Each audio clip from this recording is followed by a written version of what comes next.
Hello, everyone, and welcome back to the Cup of Joe with Joe and Joe podcast. I am your host, Joe, and with me, as always, is my wonderful co-host, Joe.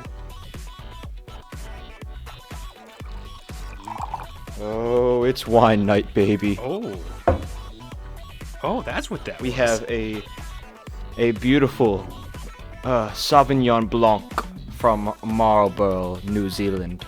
Ooh. I was going to say that sounds Italian, and then I heard that it was from New Zealand, and I was like, maybe not. It is called Whitehaven Wines. It is it's basically fancy grape juice. It's pretty damn good. Isn't all wine basically just fancy grape juice?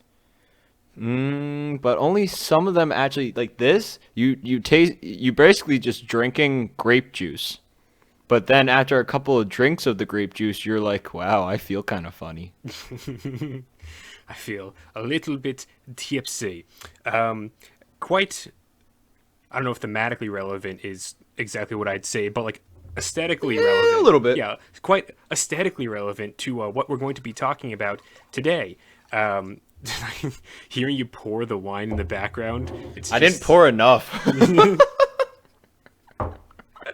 I was like, damn, this is going to take me 2 sips. Give me that good shit. It's been that kind of day. Okay, hello everyone. Welcome back. Were you going to say something? I was going to say, it's not like it. Joe, last week actually might have been one of the most, like, the biggest, like, I don't know what it was. It was a struggle for me. Like, literally had zero motivation. I literally... I wanted to do nothing. I'm like, this sucks. Joe. I'm like, I have never felt this way before. I know why. Why? It's because you watched Anohana. You were done. You ended it, Oh remember? my goodness. Right? Yeah. Right? Honestly, that would be a really good, like, psychological study. Like, subconsciously, Anohana affected me that much where I was just in a rut. I really was in a rut the whole week. And then today, it's been good. This has been a great day. It's been long. And I've done a lot of stuff. I've done a lot today, including watching Palm Springs. Ah, okay. You continue the trend of watching the movie day of recording. It's a good move. I always schedule it on like the Friday or Saturday, and I'm like, I'm gonna watch it this day, and then it just doesn't happen, and I realize that we have to record in like 5 hours, and I'm like, oops. Well, I better get on that now, shouldn't I? But this movie, it's I don't even know if I announced what the movie was. I stopped to ask you. You said it though. Palm Springs. We're talking about. It's in the title. Is it you're looking at the main actors, or you're not? This is a podcast. Who gives a shit? Yeah, we're talking about Palm Springs on Hulu. But it's easy because unlike Mononoke and Casino Royale and what did we watch before that? Christ, was it the Let me Snyder check stuff? my notes. I think it was the Snyder. It was movies. Crazy Stupid Love. That's It right, was Crazy Stupid. Love. But And then Snyder. yeah, unlike most of those, this is only 90 minutes long. Like, it's a wonderfully brisk runtime in comparison. Yeah, I was really surprised. It literally is an hour and 30 minutes on the dot, I'm pretty sure. Or Yeah. maybe like 5 seconds short. Something like that, yeah. And then, of course, you have credits on that crap, but whatever. But, yeah, so both of us, you knew nothing about this movie going in. I knew the general premise, which we're going to get into it now, so if you spoilers and all that sort of crap. The general premise that I knew was that it's a time loop movie, and that's about as far into this thing that I knew. So, like, what was your first reaction to this as you started watching it?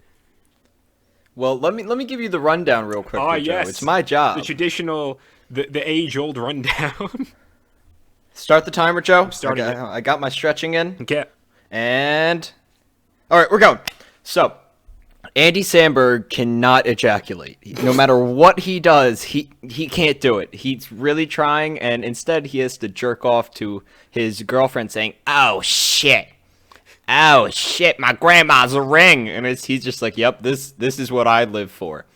And you start with that, and I'm like, okay, oh god, this is gonna be an Andy Samberg movie, isn't it? God, like, okay, whatever, funny, yeah, it was kind of funny, but. So you go in, and it's a wedding day, and he's kind of like, he's like the weird cousin, or like, I mean, actually in this situation, he's the boyfriend that nobody knows. He's like, oh, one of the wedding party's boyfriends showed up, and he's just like drinking. He's literally in like like a floral like button down, just not giving crap. He's in like short shorts, and they're in Palm Springs for this wedding, and he gives like this during the wedding. She think like his girlfriend thinks he's gonna like embarrass her and stuff, but he gives this like beautiful speech, and he kind of like directs it at the bride's sister. They end up talking afterwards. They're both kind of like sad people that are like, oh, fuck all these people. They don't like me, whatever. You know, they go out to like the desert, try to have, you know, dirty. And Andy Samberg gets shot in the shoulder by a bow and arrow by J.K. You Simmons. bet Yes, your sweet ass he does. you heard that correct. And then he goes into a cave where there's like fire and he disappears and the girl follows him and then they wake up the next morning. It's not the next morning. It's the same day over again. And you find out this is basically Groundhog Day, but it's better. And I think way funnier. And they're trying to figure out different ways. They're like, oh, how do we get out of this? And basically you learn that Andy Samberg has been in this for many years, and he's tried many ways to get out of it. And the whole movie goes with the idea of like, oh, you know, like nothing matters. We can do whatever we want. Should we try and get out of it? They build a relationship. You find out that she slept with the groom. It's this whole drama stuff. They don't like trusting each other. They have commitment issues. J.K. Simmons is Andy Samberg's arch enemy. And then she learns quantum physics and general relativity and discovers closed time-like curves and finds out about time travel and figures out how to stop the loop. And they blow each other up, and then it's June 10th. That's it. That's all I got. Wonderful. I believe that was almost exactly 3 minutes of recap. So, little clap. Very nice. Nice condensing. You shorten this down from 90 minutes to 3 minutes, and I think it's just as good. And also starting it off with a cosmic goat and that weird sex scene, I gotta say, strong start for a movie. Big strong start. Yeah, I was with you in this when I was watching this and I saw the Lonely Island Classics logo pop up on the, all the logos are passing by for all the production companies that worked on the movie and everything. And I'm like, oh yeah, this is the Lonely Island guy. And he's in there in that opening. Because at first, like, the very first shot, I'm pretty sure it's the goat, right? Yeah, it's the goat and the earthquake happening. Right, yeah. And there's like a crack in the ground, and you see the cave light up from. You're not like in the cave; it's more like you see something in the distance light up, and then it cuts to him, and it's her saying, "Wake up, wake up," and his eye opens. The whole restarting scene over again. Yeah, it's the scene that indicates for him the close up on the eye, and then it opens, and it's like, oh, and you're gonna see this shot 50 more times throughout this movie to indicate, okay, here's the reset point. But yeah, and it was a good tone setter. It honestly gave me. Have you ever seen Rubber? Rubber, no. Okay, it's a movie. I'd only ever recommend watching it with a group of friends. Because it's just one of those like really funny things if you watch it. It's a sentient psychic tire that goes around murdering people. Of course. Yes, of course. Only the finest cinema here at Cup of Joe with Joe and Joe. I saw it actually for the first time with like a group of buddies at like some college fest thing back when I was still in high school. I was down at Virginia Tech. These are the same group of people that duct tape my mattress to the ceiling, but that's a story for another time. And so the opening of this, they both take place in the desert, and so just seeing those shots gave me very similar vibes, and kind of made me feel like, oh, this is going to be kind of like a more indie kind of a thing. And as I was watching it, it is kind of more indie. Like you can, big time, yeah, big time. I would say this is an indie film. Yeah, but it's not like. It's not rubber indie. Like if you've seen you'll know what I mean because yeah, whatever. But it was, yeah, it's cool. And so just going through my notes, because there's so much stuff in here that's just like really funny. But I think the funniest thing in the beginning of the film is um, the surprise J.K. Simmons, because I had no idea. Okay. But for me, before that, so I'm not a big fan of Andy Samberg. Right. Like, I'm like, okay, some stuff I find funny, but he's like, his humor, I'm like, just doesn't do it for me. His fucking dancing when he's going up to Sarah Oh, it's so had smooth. me dead. I first note I had written down is, wow, Andy is actually great. Like, holy crap, that was an awesome. And she's just like, what the hell is this dude doing? He knows whatever's gonna happen. And once I realized it was a time loop, I didn't realize till halfway through the movie. Oh shit, that's why he was able to dance like that. Oh, I didn't even think about that, because I already knew that it was a time Right? loop movie. So going into it, I was like, I was picking up on all the stuff that he was doing, and I was like, oh, that's why he must be this good at doing. I think it was maybe during the dancing, or no, I think it was during the Yeah, during the speech that I dancing, was. he knew how to like do all the moves. He was mirroring people. He put a chair down because he knew the guy was gonna Yep. fall. All of it, I thought was wow. I'm like Andy Samberg's actually really good. And then my second note is arrow exclamation point. Yeah, because after wooing Sarah, so the main female lead in this, her name is Sarah. Don't ask me who she's played by. I didn't look it up. And then Niall is the main guy, who's played by Lonely Island dude. He woos her with the speech that he gives, and it was during the speech that I was like, oh, so he's probably already been in the time loop for a while, hasn't he? And then he does the smooth dancing, and that confirmed it for me. I was like, oh yeah, this dude's in the time loop, and he's been here for a while. And he like, jives on up to Sarah, and he's always like, hey, you want to get out of here? And she's like, aren't you dating Misty? And he's like, it's no problem. And she's like, really? And he's like, yeah, let me show you. And he goes, and they peep into their hotel room through the window, and they see Misty is getting eaten out by some other guy, and she's just like, I see what you mean. And he's like, yep. Anyway, you want to get going? And she's like, yeah, sure. So they go off into the desert, and they're about to hook up, and then she's like, I can't undo. I always love when they de-sexify sex scenes in movies, especially for comedic purposes, because it's like, you look at it and you're like, yeah, that's so much closer to what it would actually be like, where Sarah just can't undo his little friggin' the bow on his shorts to like get them down. And then he's like, oh yeah, I got this. And he takes them down, and when he pulls it down, he got the underwear underneath, and she's like, your underwear underneath your bathing suit? And he's like, doesn't everybody? And I'm just like, oh, this is every interaction everyone ever has with when they have this bathing suit conversation, because it's like, I never have a conversation with someone who has the same mindset as me as that. Like, personally, Joe, I don't know about you, I'm a just a bathing suit guy. I don't like, you're there, you don't need the underwear, it's just bathing suit into the water, you plan and set, like, that's all you need. What are you? I mean, if we're this is it. I'm opening up, everybody. This is it. I underwear just isn't for me in general. Oh, I didn't.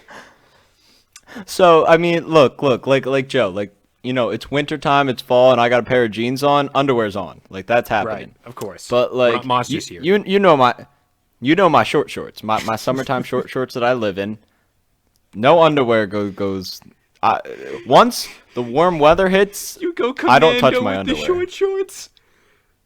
Yeah, man, yo, man. When once you experience this type of freedom, you can do everything. The movements that are possible. I can move my legs It's 360 in all the wrong directions without my underwear. It is phenomenal, let me tell you. Okay, but getting back on track. So he's talking about you're having the discussion about the underwear Yeah, and the bathing suit, and you're like, okay, this is comedy. What's gonna happen next? arrow. Arrow to the shoulder. And she's like, what the fuck? And I'm like, what the fuck? I'm like, I have no clue what's going on. And he's like, Roy, I knew I smelt you. And this dude in like camouflage with a bow and arrow starts shooting at Andy Samberg, and he's running, and his like pants are down, and he hides from him.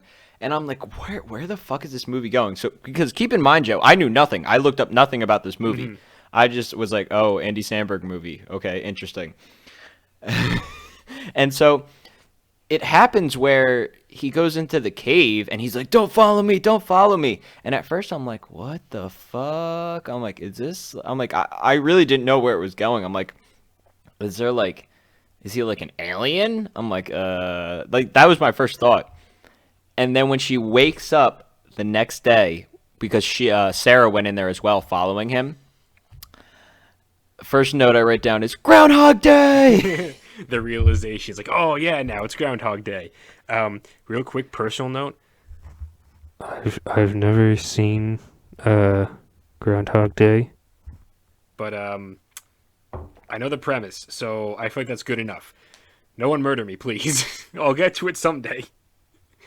But yeah, I was just like, oh, okay, here. So now she's in the time loop, and then I love going through just like when Niles starts explaining shit to Sarah because she wakes up and she's like, "Oh my god, this day's happening again," and she walks out to the pool because she sees Niles just chilling there. She's like, "You!" and she jumps in after him and she's like, "Why is this happening again?" And so he starts explaining stuff. I love the montage of all the different stuff that he does, and like, because my next Oh, note. oh, oh my God, Joe. When Mm. he talks about all the sex he had, I had to pause because I was actually crying. The greatest quote of the whole movie is when he's in the car, in the back of Yes, the car, yes, and the that's my note. bartender, That's my the bartender is giving him a hand job, and she goes, and he's enjoying it. He's like, "Oh, this is good. This is what life is all about." And she goes, "I hit a guy with this car once." note. Pretty sure he never walked again. And then I have him the asterisk comes. Yeah, I was like, what the fuck? I had to pause it because I was laughing my ass off. I'm like, okay, this is gonna be funny. I'm like, if they keep it up with this, I'm gonna be, yeah. The whole thing when he talks about having sex, oh my god, with the biker woman at the bar Oh my when god. he said he tried to have sex with her dad, and the dad's like, "What are we doing?" Or when he's like, yeah, what was the black dude's name? I forget. But Yeah. he's like, oh yeah, I let him put his penis inside me. And she's like, oh he's like, oh, he was very nice. It was very nice. I'm pretty sure his exact words were like, he told, like, he got together with him, and then Sarah was like, "Oh my god, you fucked him," and he's like, "Technically, he fucked me." And she's like, "Oh," and then he says, "He put his penis in my butt." And she's like, "I know how it works," and he's like, "Okay, just had to clarify." It was so good, and it was at this point, once he starts kind of explaining, I guess like the rules or the world building. Yeah, I was like, damn. I'm like, how long has he been in this? it seems like years, if not decades. It seems like this man has been in here for so long. Yeah, yeah, and I wasn't expecting that. Once I realized it was like a time loop, I'm like, oh, maybe it's gonna be like, oh yeah, I've been here for like a week. I was waiting for somebody else to join or something, and then I was like, oh wait, and then he talks about she wants to know. She's like, wait a minute, who the fuck was that guy trying to kill you with a bow and arrow? He's like, Why is oh, J.K. Simmons that's here? Roy. Yeah, yeah, and you find out that Roy, aka J.K. Simmons, was at the party, and he was some cousin's brother, whatever the hell, Yeah. and he's there, and he's talking with Niall, and he's like, "Okay, this dude's pretty cool." He's like, "Oh, by the way, like I think the best man has like a coke on him," and Niles is like, "All right, let me go grab it." Literally in the middle of the guy giving his speech, just goes up, takes it out of his 'Cause pocket. nothing He's like, "All right, matters. let's go have some fun." It's a time loop. It Exactly. always resets. And they have a beautiful bonding. Like it was gorgeous. I'm like, wow, I've never seen J.K. Simmons like that. I've never seen J.K. Simmons so fucking ecstatic, and it makes me so happy seeing the grin that he had on his face and acting like the high little maniac that he was with Niall. I was like, when they were in the bathtub hiding and like he was like grabbing his head and like putting the foreheads together, I was like, this isn't wholesome, but it's like one step down into degeneracy kind of wholesome feelings for me. Yeah, yeah. I found it awesome, and they end up having this great night, and they go out to like the desert because they're just out of their mind high. And JK's like, oh man, I wish I could live this day, like relive this day forever. And Niles is like, obviously also just going out of his mind. He's like, follow me.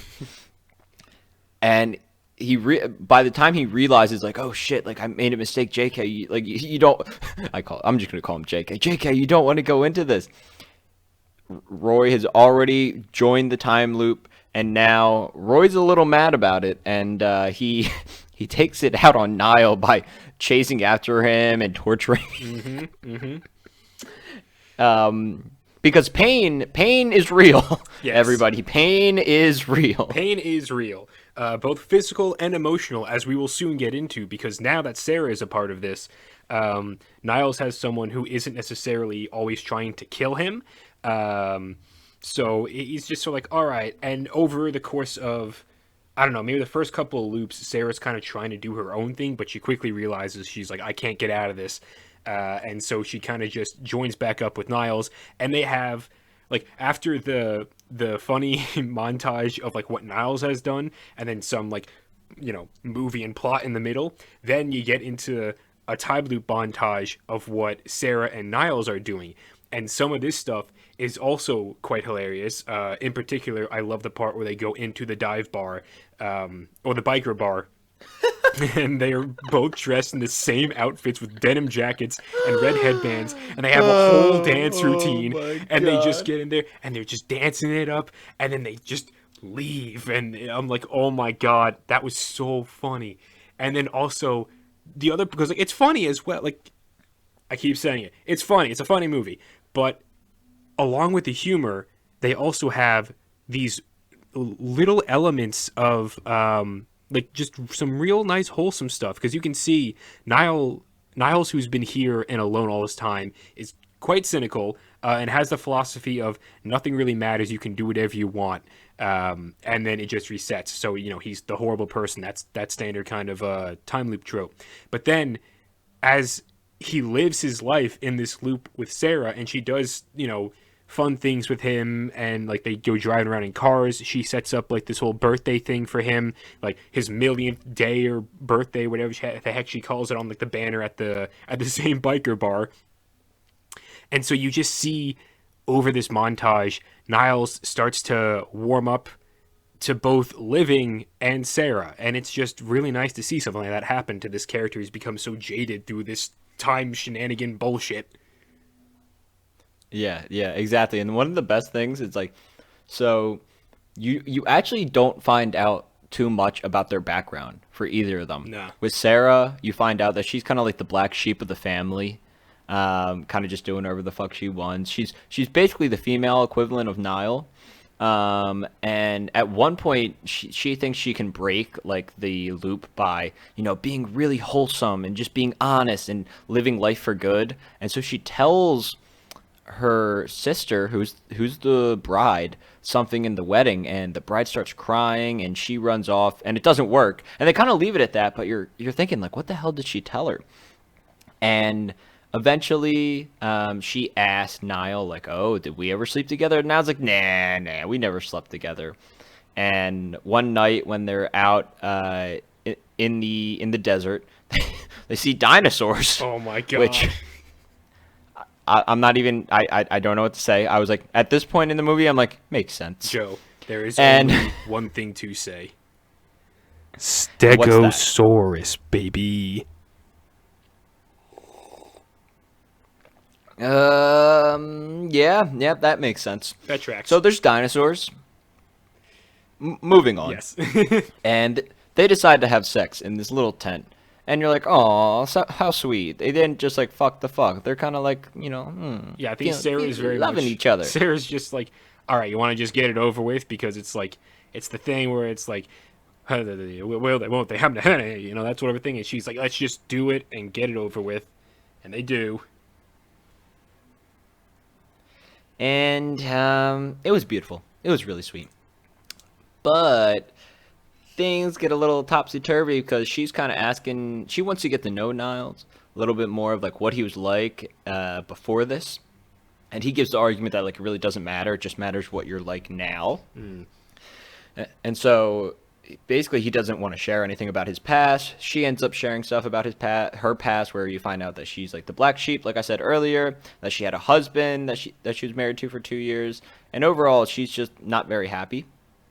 And that's kind of all you really find out about their backgrounds. You kind of find out Niles has a dog, which is kind of a funny ending. Yeah, but yeah, that's it that you get for background stuff, because really you don't know anything about Niles outside of the time loop, because even like once they get out again, the only thing that he mentions about is a dog, and she's like, "You have a dog?" And he's like, "Yeah," and it just never came up. But even when she asks him, what did you do? What kind of job did you hold outside in like the real world? And he's just like, "I can't remember." And so that, like, at that point, I was like, "You've been here so very long, like for such a long time." But also, I don't know. I believe that was genuine, but I also believe there might have been some chicanery going on with him and that candy bar analogy of his that he was talking about. Because at a later point in the film, we find out he wasn't quite truthful about everything that has been happening in the loops.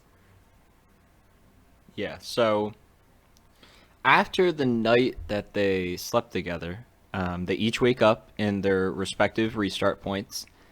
And when we see Sarah's restart point, we've just assumed she's waking up in her bed, and she gets out of bed and finds Niles.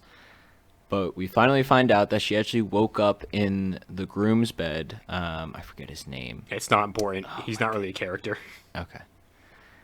And you're like, oh shit, she slept with the groom. And and now she has to wake up every single day realizing that she slept with her sister's groom, which is that's crazy with her husband to be, and she has to live with that. And I guess that it's pretty clear that's what she told her sister when she tried to, like, oh, I'll break the loop by being honest and stuff like that. And she just goes off on her own, and she's like, I can't relive this. And they have this big argument because Niles is like, oh, we opened up with each other, like, hey, I think this is good. And she's like, can't talk about that right now. I gotta figure a way to get this out. I can't live like this. And he gets all pissed. He's like, well, we slept together hundreds of times. And she's like, what did you say, bitch? Humana, humana, humana, humana. And we find out that yes, they had slept together, but Niles didn't want to tell her that. It wasn't that. Well, I guess he did lie. He wasn't lying in the fact of like, oh, I want to hide this so I can sleep with her. It was more like, hey, like, I didn't want to tell you because now you're a part of this with me, and I didn't want it to be weird like that. Yeah. Which, on one hand, it doesn't really matter, because that was a Sarah that wasn't, like, that isn't here anymore. It was like the loop Sarahs that are just like, they're almost like alternate Sarahs sort of a thing. And then they're just, gone forever. So now, like, the Sarah that is here now is completely different from any of those other Sarahs. So they're not really the same person. But also, ethics are weird, and humans are even weirder. And I'm not qualified to talk about any of this. So it's very understandable when she gets pissed off by this and jumps out in front of the semi. Yeah, and basically she goes on this journey of learning quantum mechanics. Yep. To try and figure out how to break the loop, while Niles just becomes depressed and just can't live without her. And he goes and he's like, fuck it. He goes, I'm going to find Roy. He goes, I need to find somebody else who's part of this with me. Yep. And he finds him. And we find out J.K. Simmons is a house dad. Yep. Just a house dad. He rings the doorbell. Oh, no, he doesn't even ring the doorbell. He drives to J.K. Simmons' house. He's like, Roy! Get out here! Roy!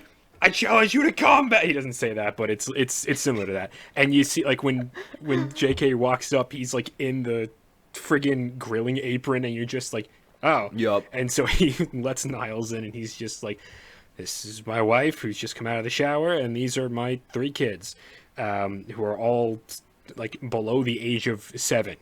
And they have a nice little heart-to-heart sort of a thing where after, right before Niles accidentally reveals that he and Sarah have slept together countless times in previous loops, Sarah had used a police car that JK had stolen, and then rammed him with the police car and kind of like broke him in half.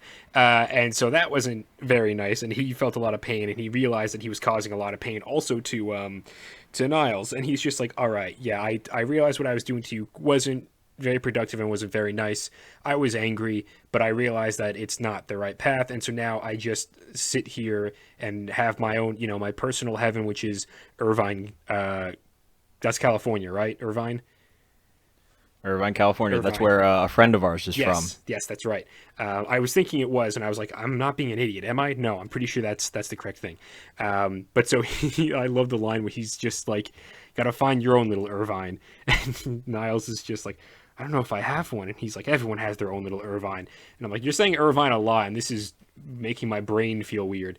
But so then Niles goes off, and Sarah, who is, we haven't said this previously, but you could probably pick it up from the way that we talk about here. Sarah is really the protagonist of this film because she's the one that goes through a major arc. She starts off not in the time loop and then gets into the time loop and then has a transformation where she's like, all right, I need to become better. And she becomes big brain. That's what I have in my notes. Also, they reused the goat. The goat had a purpose, which I'm like, holy shit. They Chekhov's gunned the goat from the beginning of the movie. That's great. I fucking love that. And then Sarah gets herself a little... Well, she first explains to Niall, she's like, hey, I got big brain and I figured out how to do it. And he's like, but what if we just lived here forever as lovers? And she's like, I can't keep waking up in the bed of my sister's hubby-to-be every morning knowing that I fucked him previously. It's like too much guilt. That's not... I need to move on. And he's like, oh, but I don't want it. And then he goes off to Irvine and does all that. Wait, no, does he go off to Irvine and do it? No, that's... I can't remember. He goes to the bar. He goes to the bar, that's right. And then the bar woman, like the older biker woman, she's just talking to him and she's like, honey, whatever you're looking for, it's not here. And he's like, oh, you're right. And then he flips off the bartender who throws him out. He steals the keys. He drives back. Couple of speed bumps along the way. But he eventually... Flat tire. He runs into some guy they met at a gun range. And he's like, I'm your long lost son. And the gun guy's like, oh, I always knew. I knew it. It was hilarious. I so love funny. that part. It was so fucking dumb. It's so... like, you could have easily just had him, like, steal a car. Yeah. But no. The continuity, man. I love it. It's just that much funnier. And so then he makes his way back and he meets up with Sarah, who's about to walk into the cave strapped with a bandolier of C4, which I was like, Chewbacca got nothing on what you looking like right now, hon. Holy shit. Very nice. And, Niles does the thing where he blurts out his feelings, but Sarah was like, you can only have one. Like, I'm not here for the fairy tale bullshit. You get one sentence. And he does a sentence filled with commas, semicolons, ellipses, and other grammatical punctuation that I can't remember. And Sarah goes, there's loads of grammatical errors in that. And he's like, I hope it didn't detract from the point. And she's like, it didn't. And so they get together in an embrace. They walk into the cave. She blows herself up with the C4 along with Niles. And then they wake up, or they cut to them floating around in the pool like they had been all previous movie. But this time, it's November 10th, baby, instead of November 9th. So they made it. Yeah. She came up with a great idea. She's like, look, there's like a 3-second period where we're traveling pretty much like she gives this whole metaphor of the box and like time curves and all this stuff. Yeah. She's like, yeah, there's this part where we're traveling, and if we die in the time that we're traveling, it will shoot us off somewhere else. And Niles is like, that seems legit. Mm-hmm. And it works. It's hilarious because the pool that they were swimming at was it was just this house that Niles found over the years. He's like, yeah, the family left and I don't really know when they get back, so it's kind of my safe house. Yeah. And they get back and they're like, why the fuck are you in my pool? He's like, oh, I guess they get back. Oh no, was it June or November 10th? I'm fairly certain it's November. I'm pretty sure it's November in this. See, I thought yes, I got it wrong. I thought it was June because it's like summertime. They're in a pool. Yeah, but it's also the desert, November. so it's like, whatever. Now I ruined the speed through. Oh God. We'll fix it. How am I gonna? We'll fix it in post. We'll fix it in post. We'll fix it in post. We don't even know how to edit. We. Oh God. Hey, we just figured out how to add 2 audio tracks together. Okay, Joe. What did you think of this movie?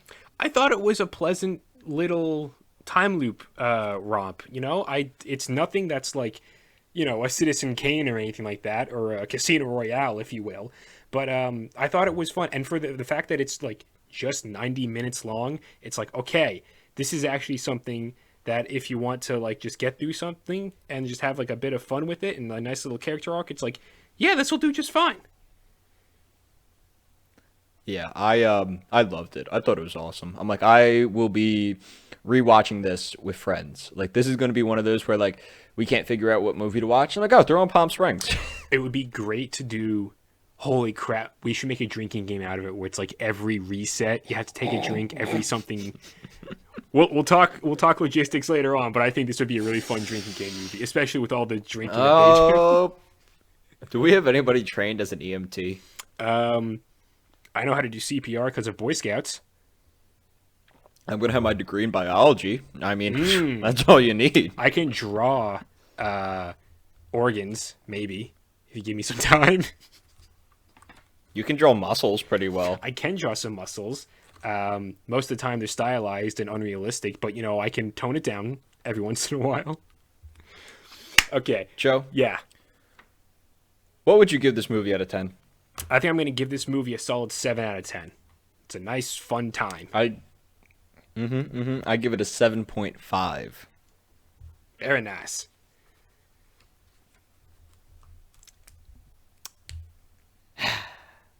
Joe. Yes. Joe. Yes. So I had to pick a movie. Mm-hmm. And I picked one. Okay. Joe, would you like Palm Springs isn't a rom-com, right? Is it a rom-com? Is it? I'd say it's a time loop movie with elements of rom-comminess. Okay, yeah. I would describe it overall as a comedy that has some romantic components to it. Yes. But we're going back to the full-on rom-coms, baby. Oh, okay. Joe, have you ever heard of a little movie known as Silver Linings Playbook? I have heard of it, but I have never seen it and know nothing about it. You don't even know the actors? I know the isn't Katniss Everdeen and Rocket Raccoon in it? Oh yeah. All right. I'm game. I'm ready for this. Oh man. And the only reason I picked this is because Gunnar listened to our Crazy Stupid Love podcast, and he started texting me about rom-coms, and we were just like going ham about it, and I completely forgot to tell him that. I'm like, yo man, I'm like, Silver Linings Playbook is like one of my favorites as well. And I'm like, wait a minute. I'm like, I was looking at my list of movies and stuff. I'm like, why don't we just go with that? That one's pretty good. So we're gonna watch Silver Linings Playbook, baby. Baby! All right. So everyone, especially you, Gunnar, we're calling you out. He's going to message me at some point, like when he listens to this, and just be like, hey, you guys mentioned me. And I'll be like, yes, we did. I don't know why I made him sound so nerdy. Whatever. The Joe and Joe podcast, where we talk about guns. And ers, but never the two together in the same place at the same time, because that would be irresponsible of us. Anyway, so this has been us on Palm Springs, everyone. Hope you enjoyed that. Be sure to tune in next week for when we talk about Silver Linings Playbook, another fun, maybe fun. I don't know. I haven't seen it. It's a rom-com.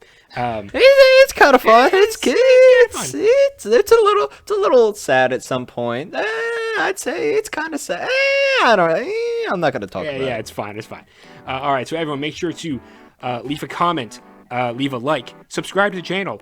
We're up to, at the time of us recording this, 18 subscribers. So we've gotten like 4 in the last week, which is... Thank you everyone for doing that. So that's honestly really cool. So yeah, thank you everyone. And we will catch you next time. I'm snapping too much. And with that, I will say, I love you, I'll leave you, and goodbye.